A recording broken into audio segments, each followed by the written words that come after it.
All right, when starting your own apple orchard, if you order bare root whips, you can get them anywhere from 8 to 12 bucks a piece, depending on where you go, but you got to buy them by quantity. So you're gonna have to get somebody else because they're gonna make you buy maybe 60 trees of one variety. But secret here in the bare roots, one of them is, first of all, you want to make sure that where the graft is right here, that this is a couple inches above ground level. The rest needs to be buried into the dirt here. The other thing is this graft. I want this graft right here facing the sun so that it pulls this tree that direction. Otherwise it pulls it the other direction. It's just a little thing that we've learned in the orchard that helps a little bit. So make sure that your graft, that your new graft, your sign that went on, is to the opposite side of what the sun rises and sets, and it will help pull that. So now it's just a matter of burying this and getting all this dirt soaked in with some water. I have poured 4 gallons of water on this. You can see the water going down into a hole here. You want to get this nice and saturated with water so you can work out all those air gaps that are in there. Now what I like to use is an old homemade ice chisel here, but you can use anything with a pointer. You can go out and get a whip out of the woods and hit it to a point. I'm going to start working down here, not damaging the roots, and as it gets wet here, start working that in just like a mud pie, and start getting all those air gaps out of there. Now in this, I'm going to add a few more gallons of water until it's really saturated. See here, I've just dropped that right down here again. Drop it right down. Just want to work her down, fill all that in and all that air out of there so the dirt is nice and tight around the roots. Alright, we got our rootstock here, saturated with water. I've pretty well have worked around it. All the dirt has settled here. We've lost probably 2 inches down. So now I'll take some more dirt. I'll add 2 more inches back to this, making sure all the roots are buried here. Then we will take a little bit of peat moss, work into the top inch or 2 there once after we've added it. Now we've added a little bit of our peat moss and potting soil mixture. We'll just mix that in with the top inch or 2 here. All right, we have our peat moss and our potting soil mixed in. Pretty easy to do since this is so waterlogged. You can see as it's chopping it in and stepped it down just softly, water coming out. You can also see here the graft.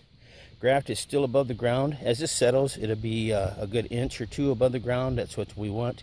Also, the sun for me comes around this way from rise to set.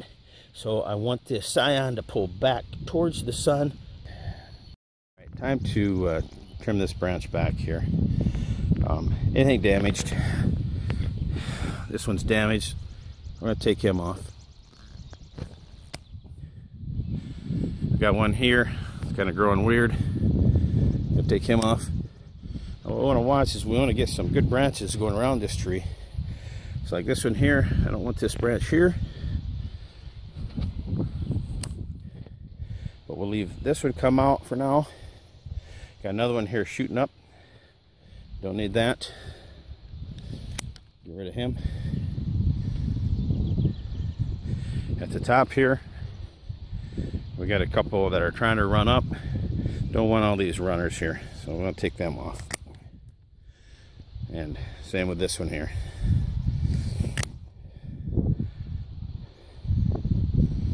Now you need to look at how tight do I want this. This is still way too tight. So you got to look at what branches are the best here. I like the way that this one's coming out. So that one we're going to leave. If we do that, we really don't need the one below it. Way too close. Take that one out. I like this one that's coming out, even though it's close to this guy. So I'm going to leave him for now. This one here, again, it's coming up too quick. I got another one here. So I'm going to take this guy out.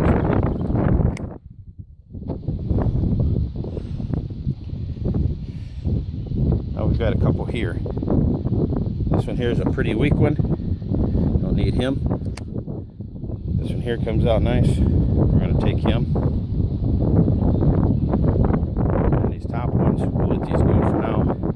After this year, we'll see if we have to. We may have to take off both this one, maybe this one. But we might want to put a stake here, between here and here, push push these out. That may help also. Now we're going to take our tree wound and we're going to seal these up. Here's a tree wound I like to use. It's more of a tar base. It works really good. See how that tar just seals those right up, airtight. So now we'll put a cage around this. All right, to stake our fence up, I use this. It's probably 2 inches by 4 inches.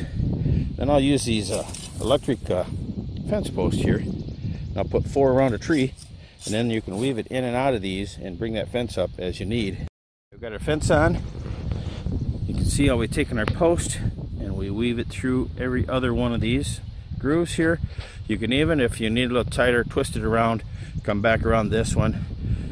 We got it off the ground here, so you can see that, so the rabbits can get under and they can get through this, the smaller rabbits. So before winter hits, we're going to want to put a little chicken wire around that base of that tree there to protect it. And we got it tall enough here that the deer aren't going to reach over and nip those branches off.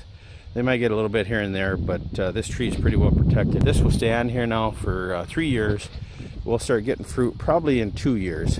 Not this year, maybe 1 or 2 apples next year. We'll just pick those off in the following year. Good luck with your apple orchard.